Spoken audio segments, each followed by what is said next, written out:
Welcome back to Philippines Uncut. Tonight's topic is tourism, and it's more fun in Zambales. And joining us still is Josen Curva, and she is the project manager of Legacy Foundation and marketing executive Lighthouse Marina Resort, and of course, the famous cook Bulipata of Casa San Miguel.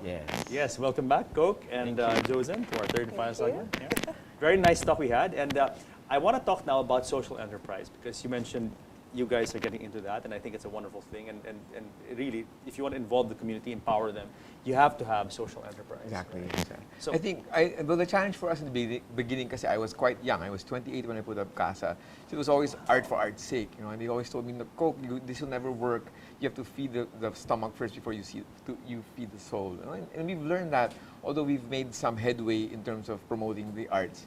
But I think social entrepreneurship is the key to being sustainable eventually. Definitely. How are you planning to match peso for peso? I mean, that's a tall Well, order. you know, right? the farm is, we have, the mango farm is 100 years old. So we have about 1,000 trees. How big is the property, by the way? It's 30 hectares. Okay, wow. Yeah. So we have Sizable quite a bit of place, mango yes. trees. So we're now doing research and development on mango products. You know, the mango, it turns out, has easily 20 byproducts which you can sell in market, including, well, the usual mango. Dried mangoes. Yeah, dried mangoes. But there's mango oil.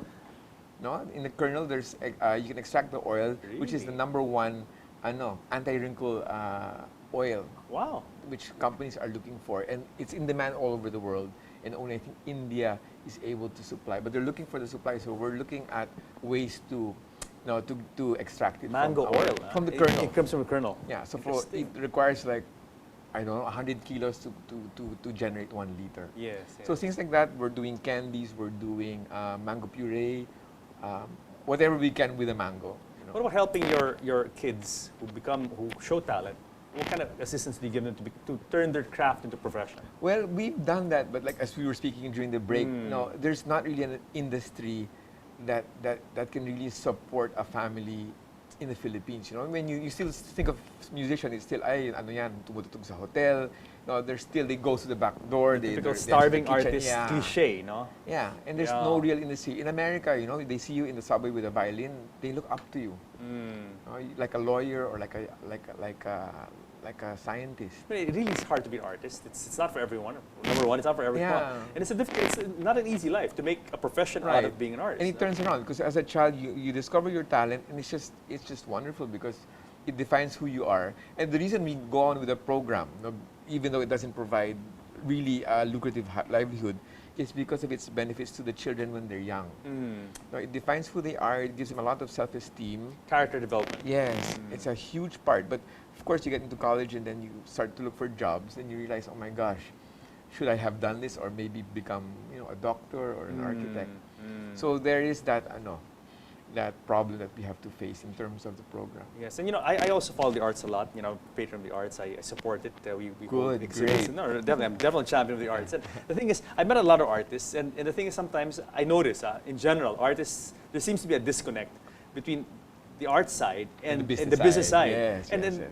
I mean, to be frank, as an artist, you are marketing a product. I mean, your art, basically, yourself, your image. And a lot of artists don't have a grasp on doing that, the business side of it. Yeah, well, in a way, which is good because it keeps them pure. True. And honest. Keeps them So creative. I It keeps them creative, yeah. definitely. That's why in the old days they had the middleman, they had the galleries that did the business side. But it's becoming more and more of a necessity to learn about the business side because it's become really commercialized and capitalistic in a way. And I mean, let's face it, there are a lot of artists, right? So how do you distinguish? Yeah. I mean, how do you rise above the rest so you'll be noticed, so people will start buying your art, listening to your music? How do you do it? No? Right. You got to do it. You have some sort of marketing plan. Right. To be very MBA-ish about it. Right. Now, are you guys in Casa San Miguel? Do you see this as an area of concern and maybe to we help? try not to. That's why livelihood is really about it's still agriculture. I think in terms of music, we'd like to keep it at an educational level and bridge them up to conservatory. I think the path that they choose after conservatory is really more personal decision. You know, actually, we don't encourage them to become musicians. You know, we say it's really about self-esteem and being good at something that you can be proud of. So we don't push them towards being artists because it is a hard life. Yes. So in your case, the kids that you do train, if it comes out that they want to do this, then that's the path they choose. But many of them have said that they do it because it makes them feel good. So I think, especially with the PTA now, they're more aware that maybe music is not the choice of field eventually, but we do this because it's good for our children. It's something to do. In the province, it's not like here where you can go to the mall, 10 minutes away. In the province, there's nothing to do. So a lot of kids become bored. They watch TV, they play video games. So coming to an art center is a creative way to spend the weekend. What art forms do you push there? Lahat. We have we have visual arts, we have theater, we have shadow play, we have music, we have sculpture, we have creative writing, we have folk dancing. Nice. A possible project you guys can collaborate on is like MBA consultant. I'll tell you why. A lot of people are looking for these experiences, and it's all about experiential travel now. Exactly. So it's not enough that I stay in a nice place, beautiful, wonderful place like your place, but I want something more, like an experience kind of thing. And so this is something total that package. you can, total Yes. package, Definitely. experiential travel. That's I think that's the magic moment for our guests. It's once the kids come down, when they're there to play in the cafe for dinner or something, they're like, oh my gosh, these kids they're so unseeming, they're so chinelas, and then they play Mozart, they play Beethoven, and for them that makes the evening. How about for people like let's say yuppies who want to go and take an art weekend course? Do you guys offer this kind of thing? It's an elective that guests can take. And it can be any art form. Like say it can be. As long as it's pre-arranged sure. with our manager, Yeah. So we also do yoga. So people who want to do meditation and yoga, we offer that as well. Do you guys offer that as well? I mean, like meditation, yoga, and do you have that service, or do you outsource it to people like Coke?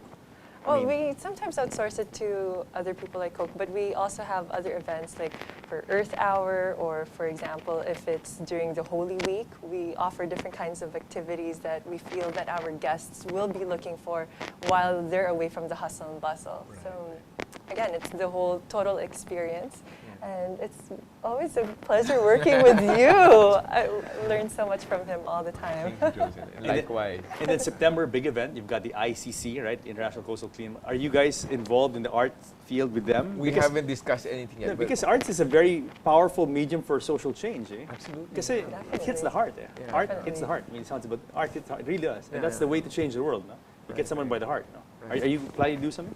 I think We have in the past Now that I couple brought of it up, years. good. You should. Yes, Number thank 2. you for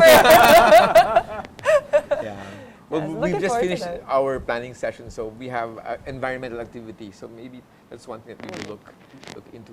No, but you currently have some sort of environmental advocacy as Well, with the Starbucks format, kasi we call it ambassadorship program. So what we do is we try to expose the scholars to the issues that are involved, that are current. Like we have bullying in the schools, we have child's rights, so environment is one of them, local heritage awareness, cultural awareness. So this is all calendared throughout the year. So environment falls, I think, more during Earth Week, which is April 22. Yes. So September comes to us as a surprise to us because in Zambales it's quite rainy these months, so we're sleepier until October. No, but these advocacies, how do you work with these advocacies? Let's say you mentioned bullying. Yeah, well, we have a CSR manager from Germany, so he's the one who tells us, you have to do this, you have to do this. Just like that. Well, because it's, he's trying to get us to the ISO 26000 standard of SR. So there are certain requirements, there are reporting procedures that have to be complied with for us to have that stamp of, for that ISO. Yeah, so that includes trying to address as many issues that we can identify every year. Environment is number one, really, especially now. We do the island tours and guests go there and there's like heaps of garbage. Yes. And no one takes care of it. We were just in one show ago. We were talking about their initiative in Capones Island. Yeah. Yes. Have you been to? We do that tours to Capones Island. And I was shocked at the amount of trash there. Yeah, but it's shocking. it's a pity because Capones has such a rich history. There's a lighthouse there. Yes, yeah. It was built in 1896, and then there's an army barracks attached to the lighthouse. So there's still quite a bit of research that needs to be done about lifestyle there. Probably American from the American yes, it's colonial American period. No? They built a kiln.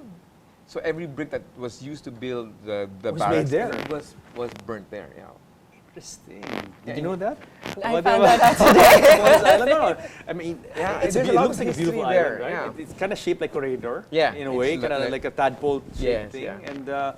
And it has not a few really nice beaches. And, Yeah, but the it's quite trash. beautiful. The trash is a big problem. Is that a problem that affects the entire Zambales, or it's just Well, certain- because it belongs to San Antonio, it's a problem for the municipal government. So we brought it up with them, and they said they would table it in their meetings and try to address it. But it's a logistical problem because it's in an island, so you have to transport the trash to the mainland. Yeah. And even in the mainland, they have enough problems with how to get trash from each barangay. We have 13 barangays to a central station and then brought to wherever Manila brings its trash to. So Yeah. it's quite a large problem. Yeah, I was telling Josen that actually, right, you're discussing this with Dr. Benji. It really should fall on the people themselves to bring the trash back. Yes. Right. Well, they can collect it, but still, local government has to provide logistics on how to take it from the town to wherever they bring it. No? I think in Subic, if you look at the coastal map, they used to put garbage in the ocean. So outside of Subic, you will see markations in the plan where the Americans actually bury the trash. In the ocean. They would In just the sink, ocean. sink the About garbage 30 there. kilometers away. Yeah. Oh, wow. Some of them toxic, because there were a lot of bombs. Wow. there, Yeah, you that's know. not a, yeah, I But hope I don't know what they're doing now in Zambales to manage all that Yeah, trash. someone should look into that. That's a major Oh, cause. we've Oops. opened Pandora's box. Okay, big plans for this year. Do you have? Let's start first with Casa San Miguel. Well, What are you guys since we're an planning to do? education institution, so it's a lot of workshops. We have year-round workshops in all of the arts. We're celebrating Buwan ng Wika in August, so we have a lot of folk dancing, kulintang music. We have 12 exhibits between the two galleries. And the cafe has also events. We're celebrating Oktoberfest and Valentine's. Oktoberfest, as in we're talking about Yeah, we're German talking about drinking Oktoberfest. and, Really? and yeah, it's not a You're getting school San Miguel event. to sponsor that? No. We could try, yeah. No, I mean I can think of no better place to drink than a beautiful place surrounded by art, huh? Right.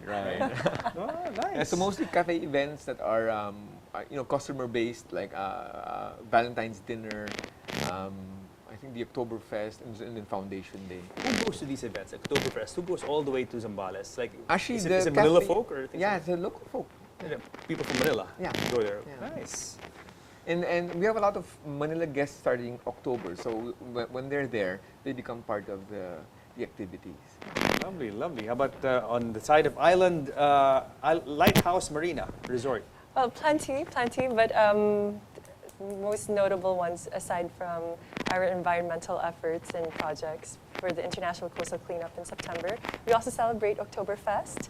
We also have the Valentine's Day also, because sometimes we collaborate with that. We hire them for that. We're competing now. You're competitors, but you're also No, collaborators. we're united. We are united. It's a different market. Yes, Different it's a market, different sure, market, sure. yes. And of course, those year-round holidays for all of the guests that we have. And one of the things that we're also proud of is being great supporters of the international regattas. So people look forward to that also. We're part of the international yachting circuit. Excellent. And we have a lot of sailors that come in and compete around Subic Bay. And we have the Subic Bay to Boracay race that happens every year as well. So Excellent. Guys, you have about 30 seconds to close. Maybe last words from you first. Cook, tell people about how they can contact you guys at Casa San Miguel. Oh my gosh. Parang, yes, On the please spot. come visit us in Casa San Miguel. It's a unique place like no other. You can reach us, add us on Facebook.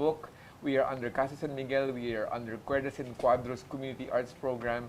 And we are also under Backstage Cafe. So please come see us anytime during the year. Joey? I'll make it short and sweet, but we invite you to come visit us at the Lighthouse Marina Resort located in Subic Bay and watch us surpass all of your expectations. You may visit www.lighthouseubic.com for more details or call us up at 047-252-5000. Excellent.